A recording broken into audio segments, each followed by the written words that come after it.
Yeah. Yeah. What? Yeah. Hello everyone and welcome to ImproRoundtable, the show that talks about impro with improvisers all around the globe. For the first edition, we are really delighted to have on board with us Amy Moule from Australia, Melbourne. Hi Amy. Hello there. Hello. Hi. We'll also have David Moncada from Bogota, Colombia. Hola, David. Hola, ¿qué tal? Muy bien. And also from, originally from Israel, but who lives now in Berlin, Miss Inbal Lori. Hi, Inbal. Shalom, everybody. How's it going?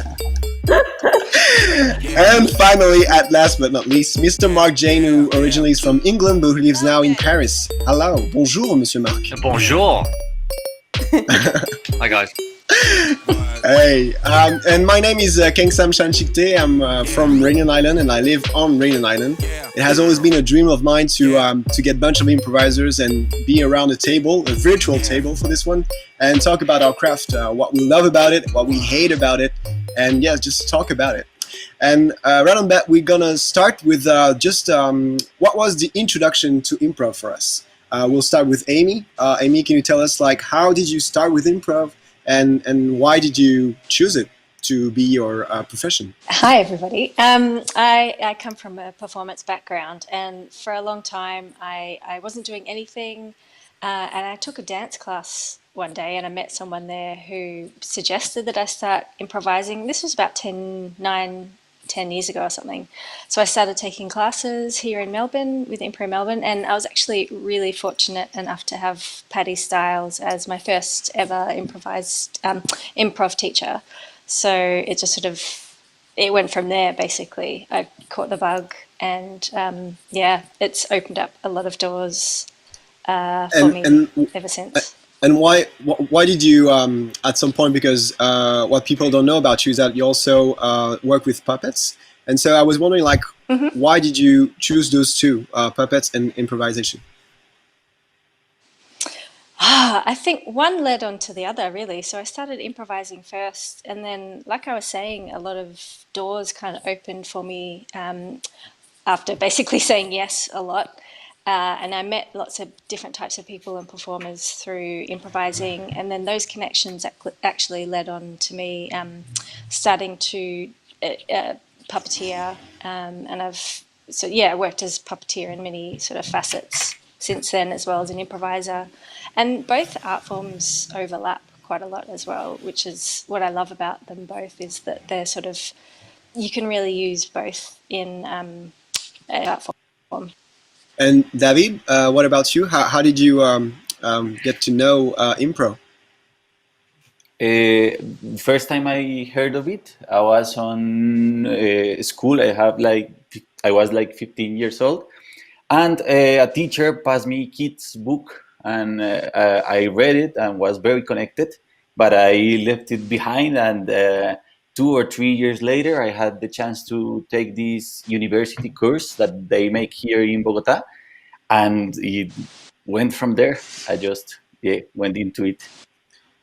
I just wanted to make a particular thing, because what you're talking about is the diplomado that is in Bogota. Can you be more specific about it? What is it, and how did you learn about it?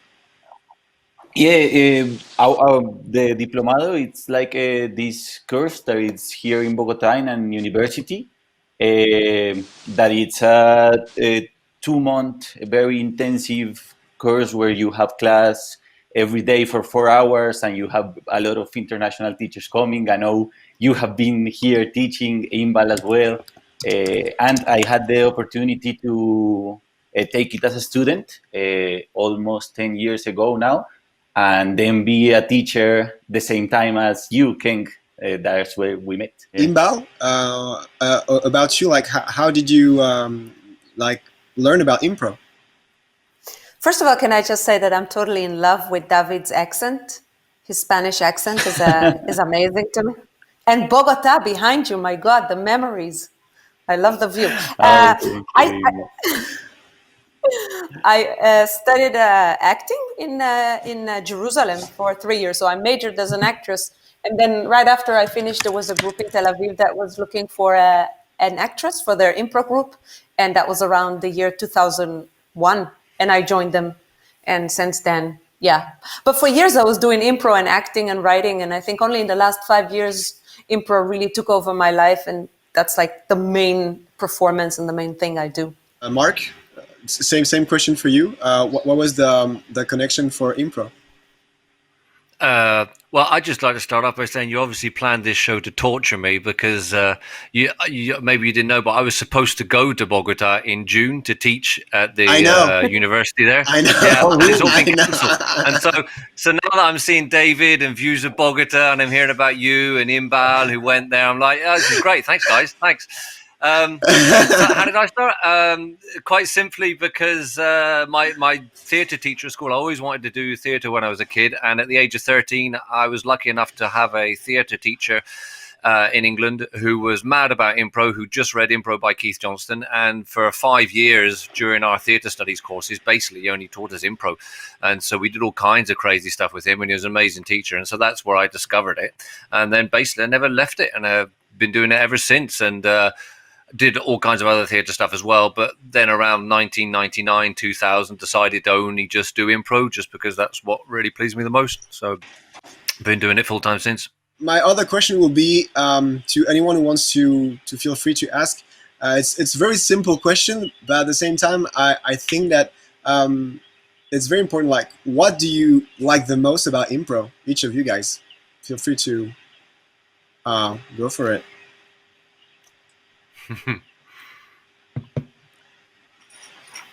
But me initially, it was because it felt like cheating, and Okay. and How? like, you know, there I was. Well, because I was supposed to be studying theatre and doing an exam in theatre studies, and basically I didn't have to learn any lines or anything, and it just seemed like playing games. It just seemed like playfulness. Just seemed like so much fun. And I couldn't believe that I was going to get a diploma in theatre studies after having spent 5 years just playing games and making things up. And so I think it was the playfulness of it and almost the mischievousness of it that attracted me initially. And I think it's still something that's important for me in shows. I think more than anything, appreciate the playful and mischievous atmosphere of impro. Right.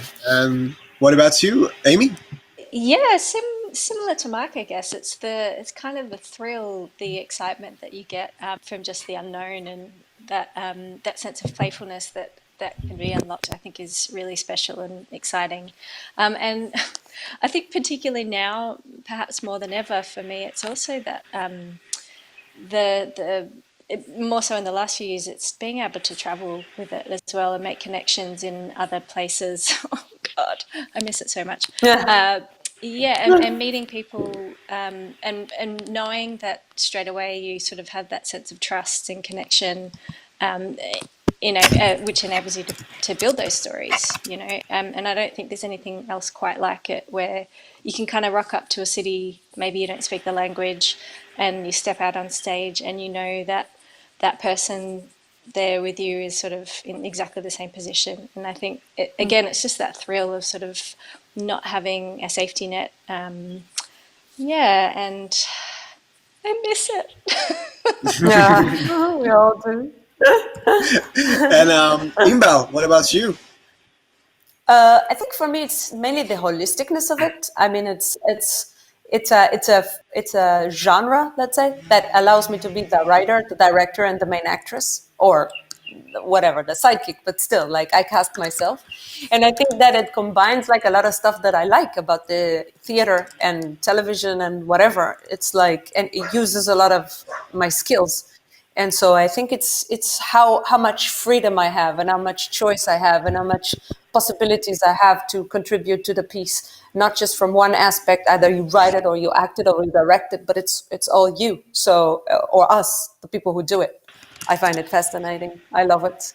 I do. I think for me it's very similar to what everyone has said. It's the excitement of it. It's the feeling you get when you're on stage, but it's also about this thing that it's happening right now, like this the human connection you get just for improvising or being an improviser, that you connect with a very honest spot on yourself, I think, and people do as well. So it's I don't know, a very nice way to connect in the most human possible way.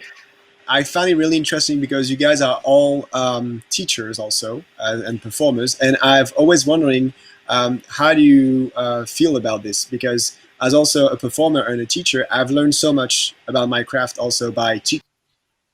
So, what's your position about this, and how do you see teaching as a teaching improv? I have something to say about it, which is interesting because the first time I tried to teach, it was a catastrophe. I hated it. And I couldn't get the students to do anything. I was like, it was terrible. And so I stopped and I thought I will never do it again until I needed money. But the thing was that I sucked at the first time. And then I had to go through another round of I think 4 more years of doing improv, and then starting to teach again and actually finding a way to do it. And then as I was teaching, I realized it made me a better improviser. So it was really interesting. In a way, I had to reach a certain level as an improviser in order to even start teaching, because even after 10 years of doing improv, I think I was not a good teacher, and I would never teach. I thought I would never do it. But after 15, I finally, a little bit less, but I started to teach, and then I became a better improviser. So it's an interesting cycle, or a give and take dynamic. And what did you didn't like about it when you said the first time you was a catastrophe? What was hard for you? That was terrible. It was shit. I wanted them to do things that for me was really easy, and I couldn't get them to do it, and I couldn't understand why it's so hard for them to understand. So I started hating them, and I realized I'm not fragmenting it correctly. I'm not leading them correctly. I don't know how to take them to so they would do a scene and the scene would suck, and I wouldn't know what to say in the end. I wouldn't know how to give them a feedback to make the scene work. And I think that's okay, so this is oh, awesome, amazing, great, wonderful, beautiful. I mean, that's not what we do it. They know what they paid money for. They want to get better, right? So I didn't know what to give as an input. But then after really 5 years, I started to see things better and to fragment them. And also I learned how to watch a scene. I wasn't doing oh, this has to work. I was okay, let's watch it and see what happens. And then understanding it more intuitively because I had more experience, perhaps. True.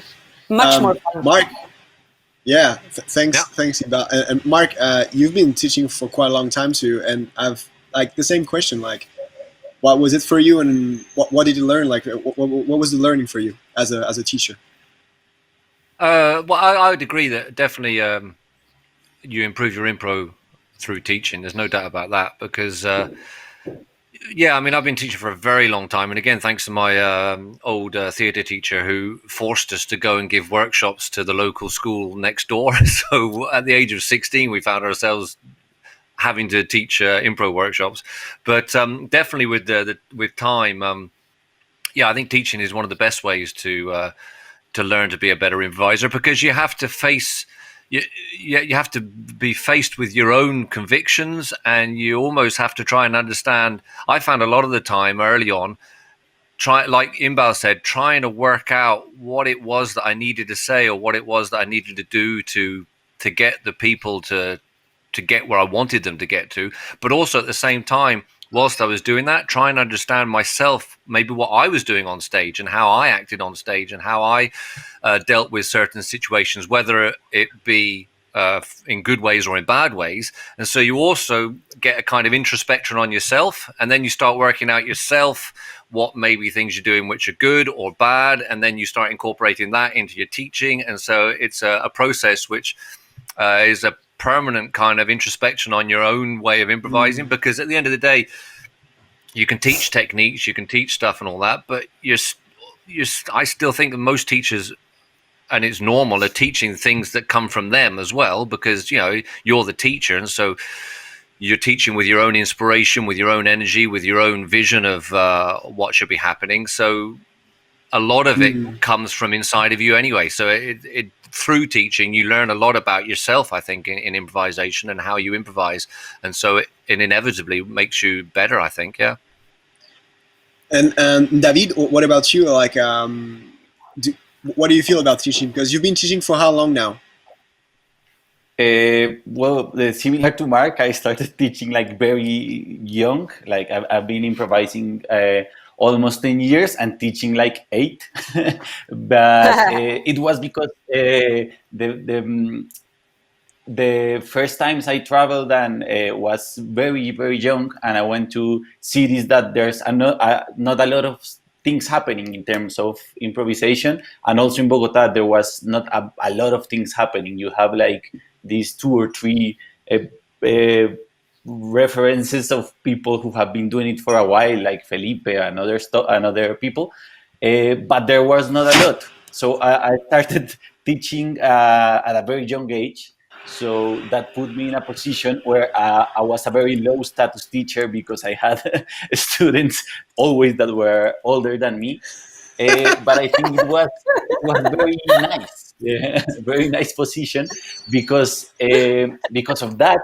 I was not in a position of like giving information or trying to teach something, but also learning and listening to what was happening, and my feedback started being like from the things that surprised me or amazed me. And I don't know, it was very nice because I learned with the time that teaching is not all about you giving stuff, but receiving, and as Inbal says, listening and being able to just feel what's going on and give your input into that. And yeah, I think it made me a better improviser because I learned a lot about building a vision for myself, building an opinion, building a way of seeing the technique. Right.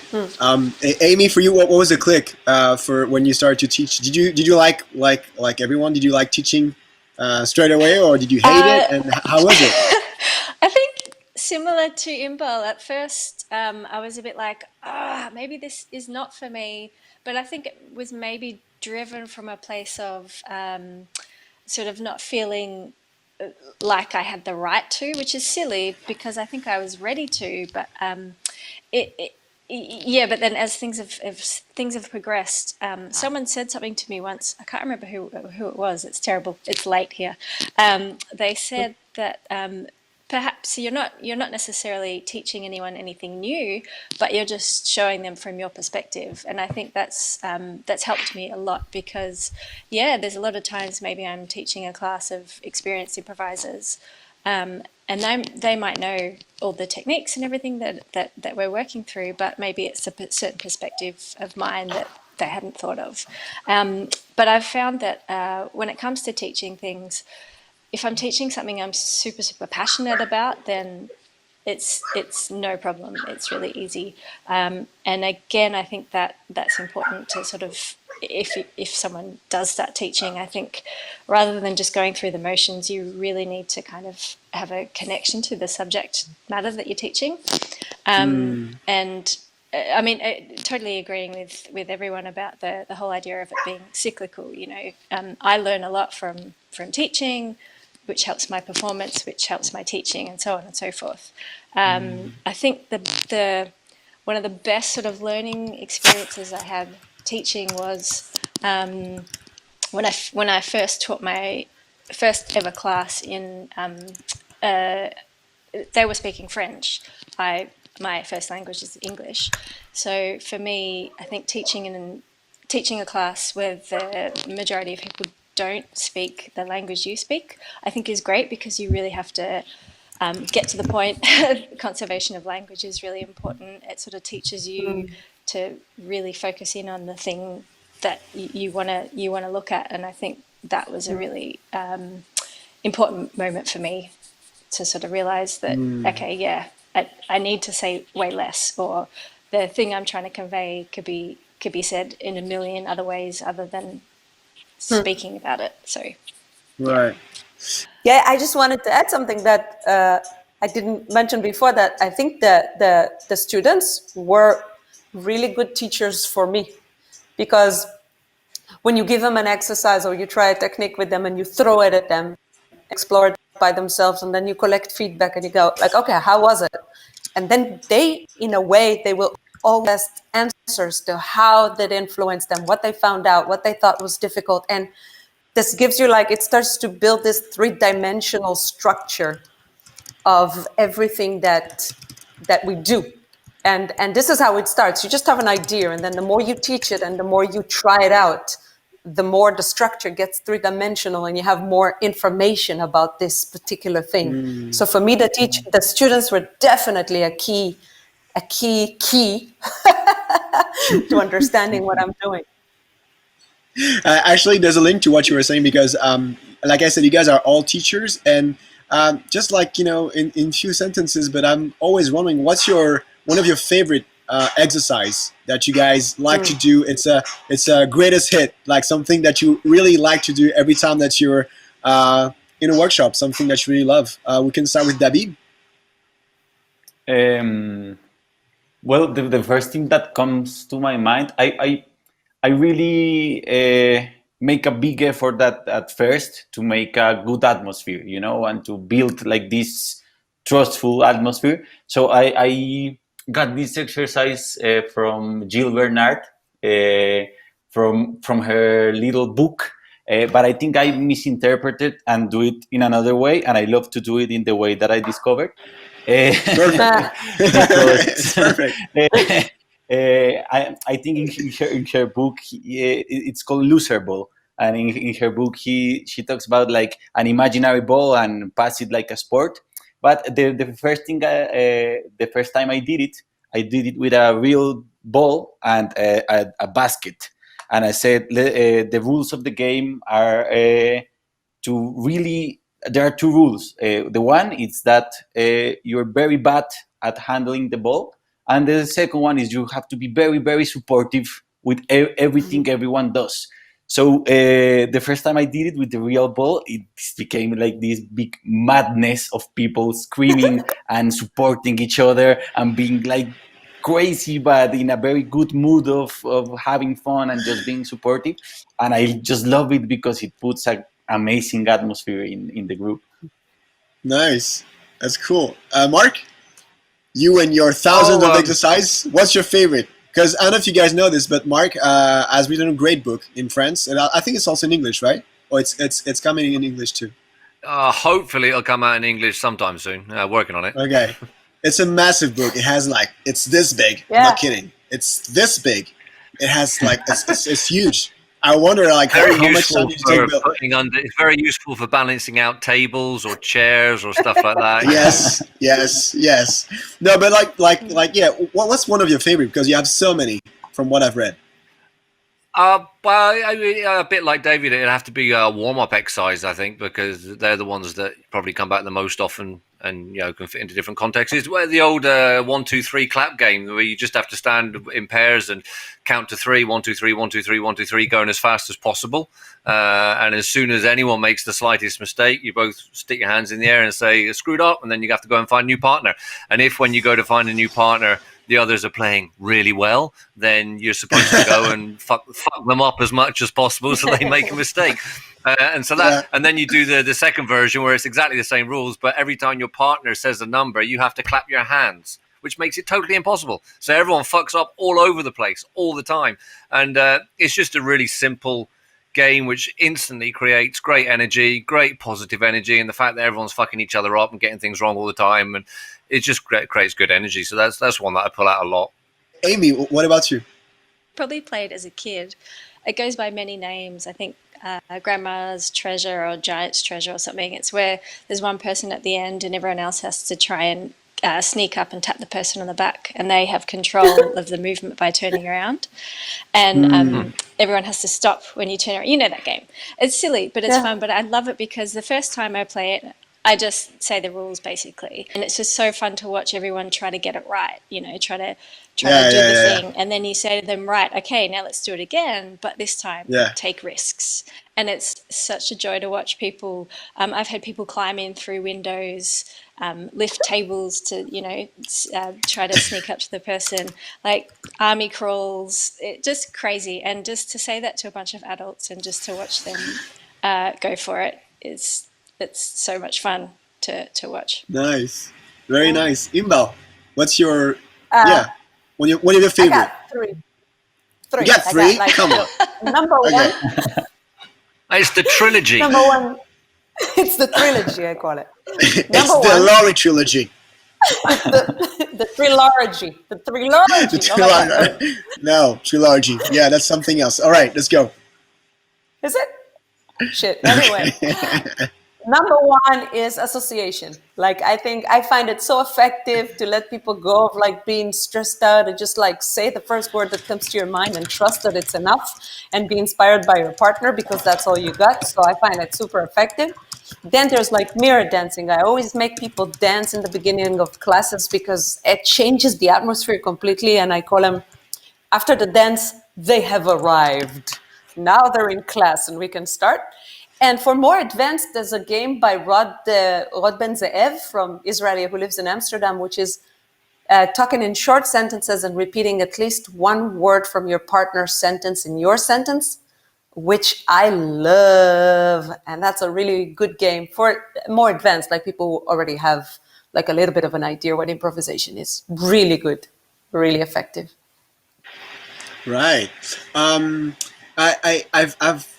noticed some stuff that you guys been saying about, like, you know, people trying to get it right, trying to be to not fucking up, to no failure, and that goes to my other question, which is I was wondering, like, about you guys, because I know that you all play short form shows and long form show, and about this concept of failing. I just wanted to know what you guys are your position about this. The first question is, do you prefer short form show or long form show? And if you don't have any preference, what is the notion of failure in those shows? It goes first to you, Inbal. Do you prefer short form games, or do you just love long form, or do you like both? Me? Me? Yeah, you. Are you Inbal Lori? Yes, I am. From that Oh, okay, trilogy. that's good. That trilogy. I don't do short form shows so much anymore in the last year. So every once in a while, at a festival, there would be like a master or something, and then I would do it. But I just don't get to play so much short forms.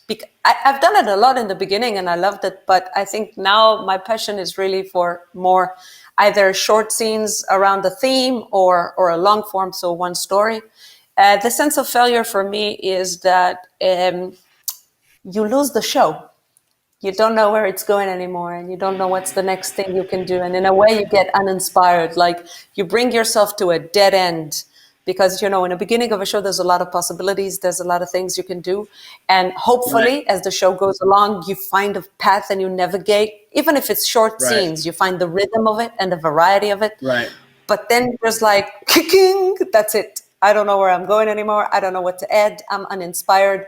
And then you just drain in the middle of a show. That for me is the strongest feeling of failure. That, and thinking that my partner has done something that was stupid, and then realizing the next day when I take a shower, I'm going like, motherfucker, and then I go like, oh, wait a minute. I was that motherfucker. Yeah. I was the motherfucker. That's What about you, David? Well, about Because the you guys play short form and long form in Bogota too, right? With your company, or it's only long form? I remember it's short and long form, from what I remember. Yes, we do both. I actually like not to make a big difference out of it, because That's I interesting. think that at the end it's just the same, you know, the same technique at different timing and different rhythm. I think, but it's the Right. same, you know. At the end, you're trying to tell a good story and to discover it in the moment. And I don't like to make a difference between both, and I just love both.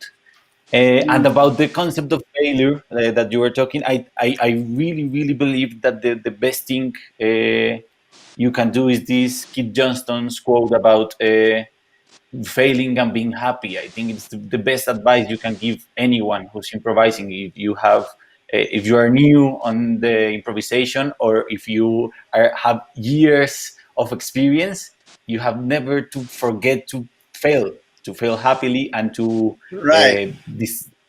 being But- open to but- discovery. concerning what you were saying about like failing with happiness, can you give us an example? What's for you like failing with happiness? Mm,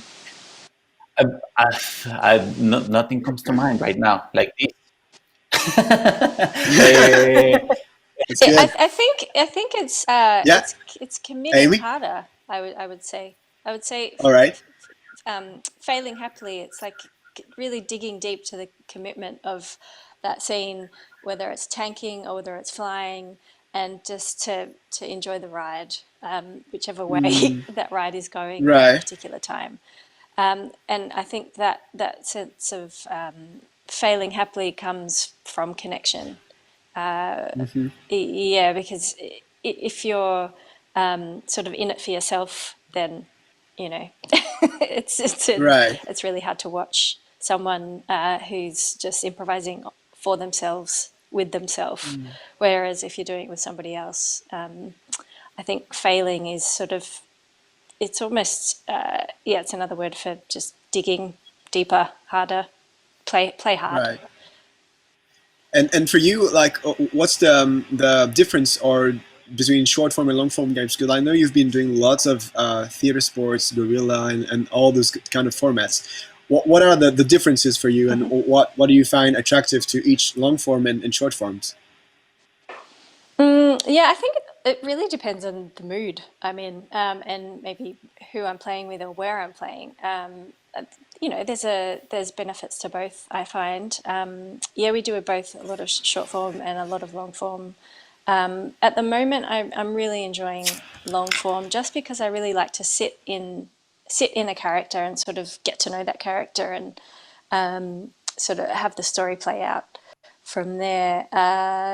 But again, you know, short form I think is definitely it can be a roller coaster ride of emotion. If it's a good show, you know, you can have the audience laughing, you can have them crying, you can have them gasping, which is also really pretty amazing, you know, to be able to do that in one show. But yeah, I think for me at the moment, just where I am, who I am, I'm really enjoying the sort of theatrical elements involved in long form shows. Mark, you're one of the master of maestro in France. One of them. There's a lot, but you've been doing like so much. And also, you playing with Les E, which is a French company that you guys probably don't know about it. Who doing shows 4 times a week, I think, long form, which is a biography about one character. And so, like, yeah, you do like so many different stuff. What's your favorite, if there's a favorite, and why do you like it so much? I kind of agree with David. I think both are interesting, and at the end, I like both. I don't really have a favorite between long form, short form. I think both are really interesting to do. I think they both make you work in slightly different ways that are useful to improving your impro. So both are good. And a bit like David said, I don't feel there's a huge difference. At the end of the day, you're doing scenes, and whether they're just little one-off scenes that aren't connected or scenes that are connected because they're in some kind of arc that might be narrative or thematic, as in long form, the aim is still to get the scenes to work. And so each individual scene is still what you're trying to get the best out of, basically. I'd say that for me in short form, in terms of the idea of risk and danger and spicing things off a bit, you've really got to work a lot on making strong, bold offers and just get in there with those really big offers and try and assume them as much as possible, and make decisions, which is also useful in long form as well. And I'd say in long form, the for me sometimes the danger with some long forms is they get a little bit how can I say it, well behaved. I kind of like it when the long form is a little bit spiced up and gets dangerous. And sometimes the problem with long forms is that the actors start getting into a narrative or they start getting into a certain logic, and then everything starts getting a bit flat and you kind of can see where it's going to go, and they almost can see where it's going to go. And I think it's nice in long form to try and throw spanners in the works as much as possible and to dare to almost screw up your own narration, even if everything seems to be well structured and perfectly planned and everything, to keep it alive, because sometimes long form can get a little bit flat, and I think you need to keep that spark of danger and risk in it, even if you're telling a story for an hour, 2 hours, or whatever. And why do you think that, and it's also a question for the rest of you guys, why do you think that, because I agree with you, but why do you think that there's a tendency of like going this way, of like, okay, it's a long form, so we are just going to like, you know, as if you have like this kind of hands, it's going to be like this, and we're just going to keep straight and go to the story, you know, this kind of like, there's one road, there's only one road, you know. Well, like, I think it's the same problem we have when we start doing short form. And, you know, when everyone starts doing short form, even if you're doing a 5-minute scene, when you start improvising, you're worried about if you can make it last 5 minutes, and so you don't take any big risks. And I think there's a similar reaction sometimes when people start doing long form, is they're like, oh my God, we've got to hold this together for 40 minutes or 1 hour or whatever. So let's make sure it works. And as in short form, it's counterproductive for the vivacity of the impro. So you got to learn how to take risks in long form as well, without worrying about how are you going to deal with it. Just be confident that you'll deal with it, and it'll maybe create surprises for you, because that's sometimes the difficulty, I think, as well, is that the improvisers are able to surprise themselves in their narration. Right. And not just the audience, but actually, things happen that the improvisers go, oh my God, I never thought that would happen in this story. But that they're only going to do if they really push themselves to maybe shake things up a bit. What about you guys? What are your thoughts about it? Yeah, Inbal? Yeah, I call this situation when you're doing a long form, and the long form is like just flipping on you and killing you. It's like you're becoming some sort of a victim to the narrative, or like a sucker. Can you be more specific about it? Like, what do you mean, like, when you say a sucker about? Can you be more specific? I mean, like, how? Like, like this. Oh, okay, cool. Well, David, like, what's your? People get so stuck in the format. You know, the format becomes so holy. And this has to happen now, and we're doing a film noir, so we can't do that because we have to do that. And this whole concept of the hero's journey, which is like, we have to find something that you need to overcome. Right, Mark? I mean, no, you can do it beautifully. You can do that beautifully, and it's very helpful. But I think what happens to a lot of people is that they become so devoted to that they kind of lose the fun. All they try to do is serve the narrative. And I totally agree with Mark when he says, like, no, like, throw those spikes on, like, do unpredictable stuff. If you know where it's going, try to go. It's very risky. It's very scary. But I think, try to tell something about that story that was not so predictable and surprised happens. The format. That's where the magic can happen too. Yeah. That's where the magic can happen also. And like by breaking some stuff. People want to do it good. We all want to do it good. Yeah. We want to, succeed. That's, and then, yeah. And that's one of the reasons why. That's one of the reasons why I'm. Bizarrely enough, I teach a lot the hero's journey, because I try and teach people the hero's journey with the logic of this is the structure, but now learn to fuck it up. Yeah. Right. Mm-hmm. Because there's also this double problem of, I mean, the hero's journey is something really powerful, but it's only powerful if you play with it. If you follow it literally, then it's just a piece of shit and it becomes incredibly boring. But it's incredibly useful to understand, because once you understand what the structure is, then you're in an even better place to fuck it up. See what I mean? Definitely. Yeah, definitely. Right. It's fear. Fear is our biggest foe. It gets in the way of everything.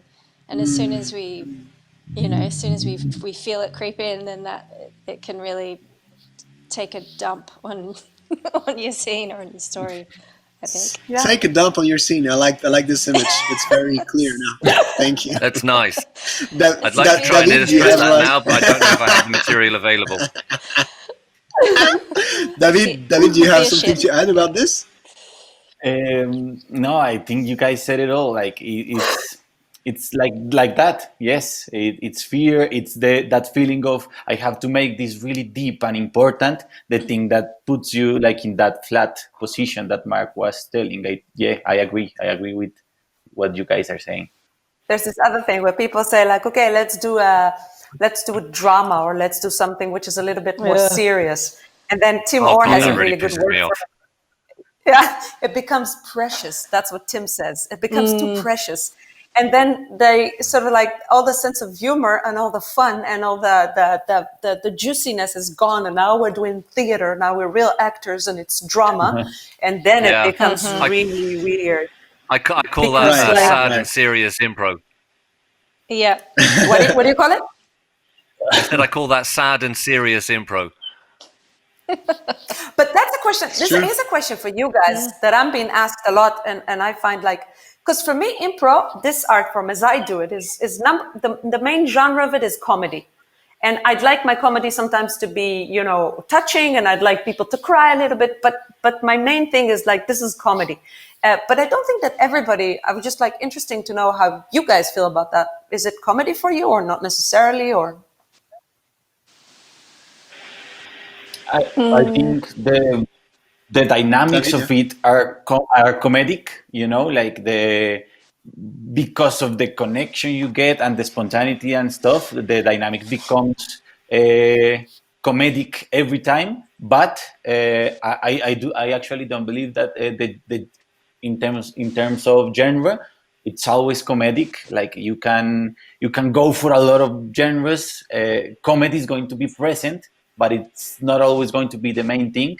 But saying that, I also agree with Mark says that if you struggle to let's make a drama, you know, or let's make it this very serious, it will just get boring, you know, because Let's make people cry. Kidding. yeah, that cannot be as that cannot be your objective. Not make people cry, but also not make people laugh. It's like you feel whatever you feel. I'm going to tell you a story in Right. the most truthful way I can. You know. I agree with you. I think there's like this feel of like, of course, and also the fact that a lot of the audience see improv as something comedic, and so they have this projection of like, all right, I'm coming to an improv show, and so I want to laugh, I want to be, I don't know, in this kind of like comedic feeling. But for me, I feel that like trying to see where we go through one concept, saying, I don't know, if you want to go with something very dramatic, how you gonna watch what are the codes about it, and then from there see where you can go. I feel that like sometime we, like you were saying, Inbal, or the rest of you guys, about how we're trying to be close to something and saying, okay, this is the show, and so we can't go anywhere, and so that's why I think it's very interesting to just let it happen, you know, let it happen the way it is, and not being just close into think it's if going to be we're- comedic. Yeah. And if we're really improvising and being spontaneous, then the real comedy or the real drama is going to come from that connection and response. You know, because we're just reacting to what's happening, and I think as long as that reaction is truthful, then you're going to get your comedy or you're going to get drama or, you know, whatever it is on that sliding scale of response. My friend, I love this term, when a show is too like serious, she calls it earnest low tones, and I just think it's great because Can you specify this? What is earnest low tones? What does that mean it's for like, the non-English speakers that it's we like are? That if I it's am. all really drama llama serious, you know, when you go and you cast your mind back to drama school, if you ever did that, and you go Right. and see or put on a drama performance, and everyone is so in deep acting mode that it turns into comedy, and they don't realize it's that. You know? It's pathetic. And it's the so hard patheticness. to watch. You have to squeeze your friend's leg. That's earnest low tones. Unfortunately, Mark got his video not working, so he might come back during the show. I wanted to ask you guys two more questions before we end the show. And the first question was linked to what we were saying about failing, because we're also used to teach to our students, but also to hear from our fellow colleagues that failing is okay. But we also have this feeling of like, when we fail, it feels like shit. Like you feel like, oh goddamn, why did I do this? Blah blah blah blah blah. And so my question is very specific to you guys. What is your worst experience on stage, and how did you cope with it? Like, do you have like something specific that you remember exactly how it went, and why did it feel bad, and how did you cope with it? Yeah. I think when we struggle with our failure, it's it's our ego sort of rising up and rearing its head. But I don't know if this is what you want to know, but my worst experience was sort of an outside force. So I don't really know if that's correct response for your question. Yeah, I mean, Yeah, I think it was, and this is possibly a conundrum that a lot of maybe particularly women face more so than men. I'm going to hazard a guess. So I was doing a show, it was a corporate show, and there was some audience volunteers on stage, and I was sort of, my fellow improviser had managed to somehow get me in a position where I was really uncomfortable. We were doing a puppet scene, and the audience volunteers were sort of moving us around, that kind of. So I was sort of stuck in a position where I was like, okay, do I let this audience volunteer puppeteer me, or do I hold back because I know what they're about to do?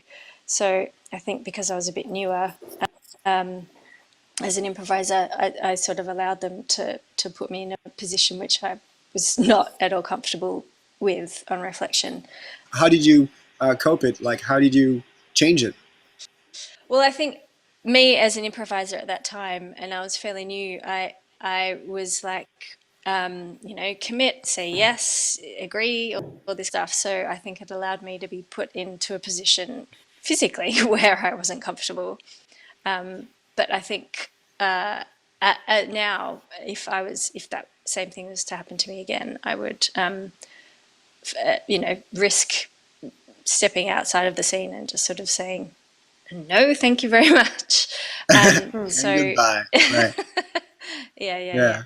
But I think, I mean, failing, it happens when our sense of ego sort of gets underneath our feet and can sort of stop things. But sometimes we need, like for that example, we need ourselves to kind of be present. Otherwise, we end up in situations we don't win.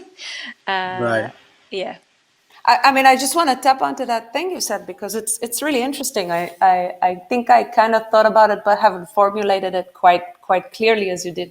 Because there's a lot of ways to fail, right? That the audience can be sitting too far, the neck mics could not work. There's a lot of technical. You work with a bunch of people that you don't know. There's many failure ways, but I think that the most profound one is when your ego is like. It's the failure of your ego. You wanted to do something, or you wanted it to be something, or you thought it should be something, and it didn't work out. Right. And at that moment, you didn't have the right flexibility to go like, okay, change of plans. That was not what I planned. I can play with a new thing. But it's like, excuse me, and this is, I think, the most fundamental failure for improvisers, because otherwise, sure, you fail, you move on, but when it's with you and you. Between you and yourself, this is where, that's the nasty. This is when you cry in the shower later on, Keng-Sam, like we said before. What was I doing? The famous cry in the shower. So, but yeah, Inbal, what the shower cry. Inbal, what's your your last experience, like your last worst bad experience on stage? Do you recall, and how did you, like, or like Amy, have a thought about it? Just like, okay, that's something that I could totally change next time. What is it? I mean, it wasn't really a failure, and I'm sure that most people who would see the show would not define it as a failure. But it was a personal failure for me. I'm not going to say where it was or but it was kind of lately, where I got the displays that we just talked about. I was like, I don't know where this can go on to. I met a wall, and I was not flexible enough, or I couldn't take this breath of going like, okay, fuck it. I don't know where to go. What's next? How can I refresh? How can I find a twist? How can I still be present? And my head started to work too much, which is something that I hate. And I started to work too hard, which is something that I hate. It's like I'm starting to work for it to make it happen. It doesn't Right. happen anymore. I'm trying to make it happen. Yeah. Which is, for me, this is so I think the show was good overall because I'm so good I can fake it. But inside, I died a little. Also later. They were crying. It becomes a cycle too, as well, doesn't it? So as soon as you're like Sure. aware of the fact that you're in your head, you're like, I'm in my head, and then you're like, well, now you're telling me in my head, so I'm going to be more in my head. David, for you, do you have any experience was really bad, and how did you cope with it? Yeah, I was remembering with the stuff you guys were saying about ego and stuff, this really big time failure experience. That was when people comes here to Colombia with my company, we like always to make a show or make something to share or to, connect with people. And like 3 years ago, there was this weekend where, because of coincidence, we have like two of the big time Mexican improvisers and one from Spain, and we were able to make this like all-star cast to make a show that was fulfilling, like the expectations were high, because we have Felipe and Beto and all the stars from Colombia and from Mexico and one Tom from Cruise. Spain. And yes. Marilyn Monroe. And wow. So the thing was that we were supposed to do this format that was going to be directed for one of the Mexicans, that it's called The Bench. I think it's a format that a lot of people know or something, but I have never done it.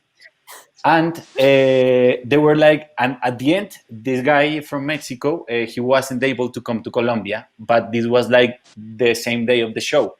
So we gathered in this place, all the cast that was going to do the show, and everyone has their own version of the format. So no one like took the director's chair, So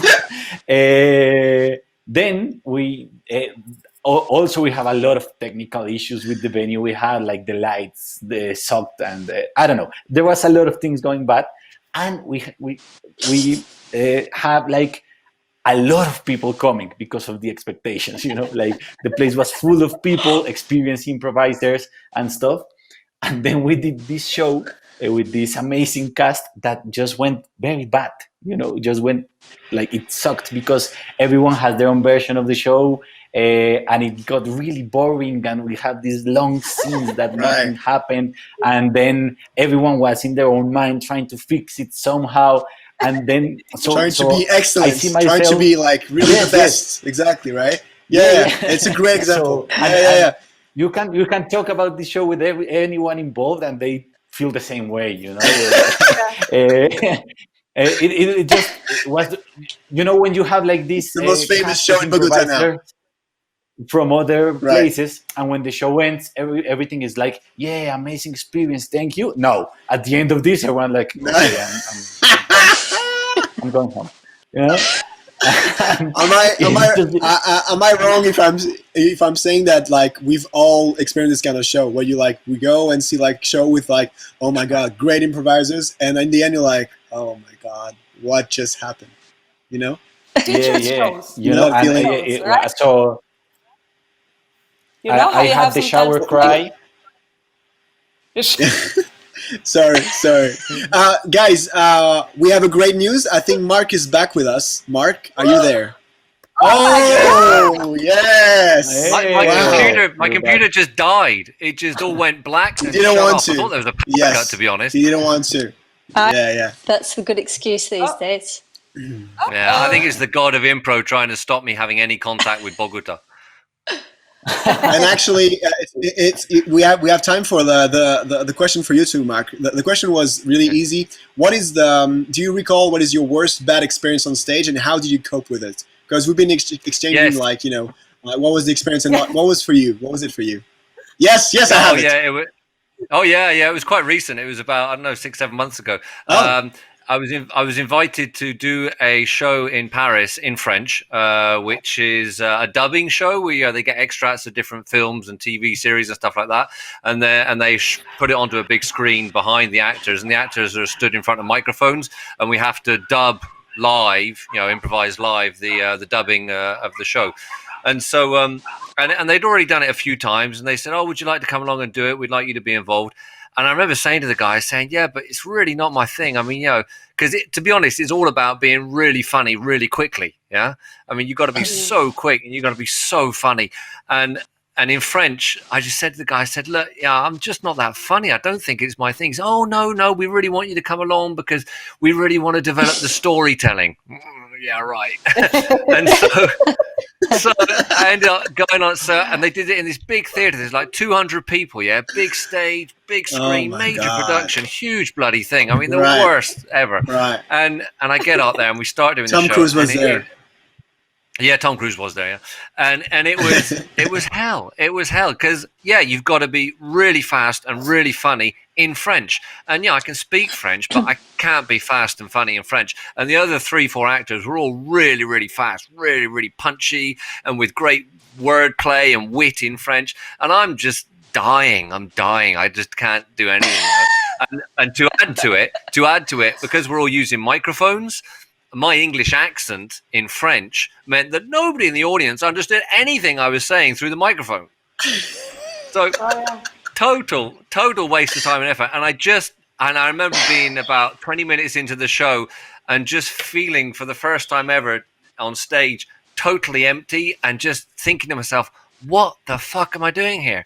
This is hell. This is impro hell. I am in so impro you left hell. the stage. So you left the stage in the middle of the show. Did you just leave? No, all right, fuck it, let's go. Very professional, Keng. Very professional. I know. I just the way to cope with it was just shut the fuck up and say as little as possible and just keep smiling till the end, which is what I did. Oh man, that's good advice. That's a very good advice. I think that I will do that. Yeah. All right.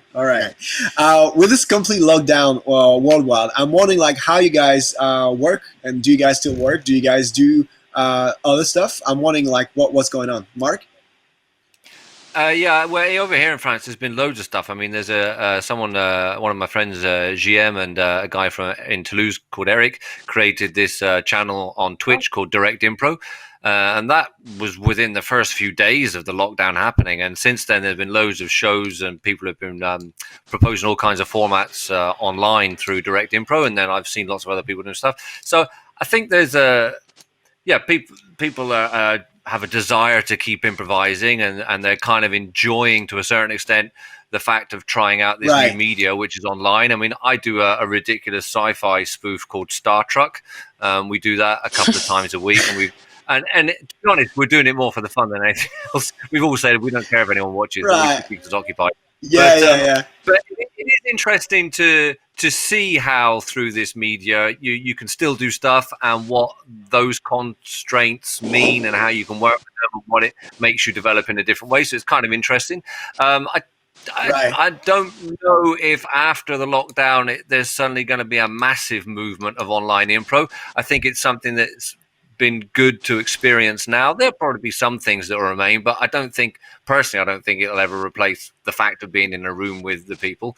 As for teaching, I haven't done a great deal, but that's personal. It's just because I've decided to take the time to actually relax a little bit, to be honest, and because I do a lot of teaching all the time, I thought, well, destiny is giving me time to relax a bit, so I've taken the option of actually pulling back a bit. Although I know there are a lot of people that are doing online stuff as well. What about you, David? Is it also massive online, in France, or do other stuff? Well, there's not a lot of shows or stuff like that happening, and we are not doing it either. But there's a lot of encounters like this, people trying to take this opportunity to connect in different ways and just talk or find any connection with other people. And I think this is a great opportunity for that, for just being with yourself or also trying to connect with someone that it's very, very far away and keep that person close. I think it's very good in that way. About teaching, I've been teaching because of my university courses. So Mm-hmm. I have a couple of groups, and it's nice because we got in this like very experimental mood of let's try to Yeah. make it work in these platforms. So it's nice for a while, but I really miss it, like human touch, like being in the same room with with these people and exploring like for in real Right. human closeness. Yes, and also we've been doing some online corporate trainings and stuff because Oh we have to wow. survive. Okay. Right. Yeah, it's true. Amy, what about you? How is it in Australia with the impro scene? There's not a lot of stuff within Australia happening. Impro Melbourne, who I work with, is doing some online teaching and things. We have the ensemble get together. So far, we've done that a couple of times on Monday nights. But we get there's a lot of content coming from overseas. Obviously, as a lot of people are seeing, I'm sure. So on a personal level, I've got to say that I'm feeling a little bit overwhelmed with it all, with all the performances and workshops that are out there. I think it's great for people to go out and do it, but personally, I don't really. I'm You not don't feel like super playing. You keen don't feel like to. improvising. Is that what you're saying? I want to improvise, but I don't think I want to do it in in this setting. To be honest, Exactly. I'm I feeling agree a with you little about bit this. Yeah. put off by it, and I'm like Mark. I'm not super keen to do any teaching online. I've done with other work. I've done a couple of things which has worked fine, just because of the nature of the work. It's adapted fairly well. But personally, I just, I'm not super duper interested in it. To be frank, Right. because I think also being a physical performer, I find it really restrictive to just be super,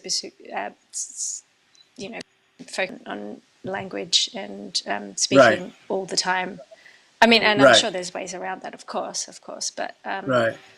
maybe I will. Who knows? I don't know. At the Right. moment, I've got a cat here that I can improvise with. It's great. Improvise with. It's the best. I'm so It is the glad. best. I'm so glad you said This. that. I'm so glad you said that, Amy, because now I feel less guilty about not teaching online as well. Because I was starting to think, oh my god, maybe I should be doing it. I feel less guilty now. Thank you. No. It's No. flooded. I feel like Yeah. everything's Yeah. it's flooded with opportunities, and I'm like, Yeah. okay, just gonna take a Yeah. step back. I really feel that it's really interesting to see us because I know you guys a little bit and how hyperactive you all are. And so I feel like it's a really nice time to think, okay, how I'm going to work and how I'm going to approach it. I'm going to approach our work, which is impro. And yeah, Inbal, what? Because you said that you have lots of things. I'm really interested about this. Somehow I did get to teach a lot, and so there's a lot of classes that are happening online, and it was just like, luckily none of them was like a beginner's class, so it all was with people who already have some experience in improvisation, and that was pretty cool, because I said like, okay, we have this corona thing, it's a month, 2 months, a month, 2 months and a half, let's explore year, what we could do with we a don't camera. know. No. But let's just move to acting in front of a camera. Let's take the impro skills that we have and try to see how we can, adjust it to a frame, acting Very nice. closely, designing our own frames, using props, which we don't often do in improvisation. So it's quite a journey. I really like it. And the other thing that came into my life is writing again. So I'm writing a lot now for something in Israel. Nice. So there's not a lot of time for performance. I kind of miss it, but I think a little bit like Amy, I'm a little bit overwhelmed, and I'm like going, when there will be a really cool thing that I want to do, then I'd love to do something online, but otherwise I don't have time right now. Right. And I have a question about the course that you are doing. Is it like a one-on-one, or is it like with tons of people in front of the camera? It's not tons. So like with the gorillas, they restricted it to 8 people, which I find very doable for 1 hour and a half. We go out for breakout rooms, so I give them a lot of time to like practice things by themselves, come back to me, and then show. So, and 1 hour and a half is like a good time. 2 hours, you could also. It is. Perfect. Yeah, it's less people and it's different. But can I say one thing pro and one thing con? The good thing is that of course. if the class starts at 6, then the good thing about it, you don't have to take an airplane, a train. No, at 5:59, you go like.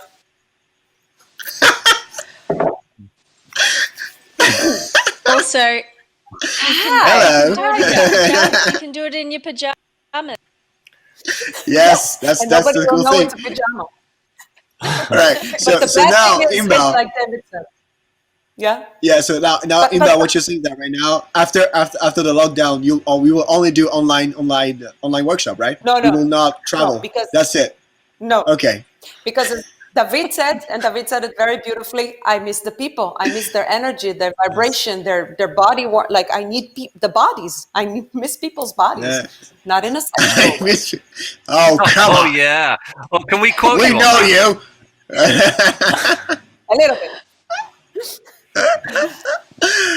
All right, guys, thank you so much for being with us today and in this first show of ImproRoundtable. It was a great pleasure to have you guys all. And Australia, Amy, thank you so much. Bogota, David, thank Thanks you so so much. much. Inbal, Berlin, thank you so much. And Thank you. Paris, Mark, thank you so much for being here today. I don't know what time it is, but it's almost a night here in Rhode Island. I wish you guys all the best and thank you so much for being here. All right, have a great day and night. Can't wait to so hug much. you. Yeah.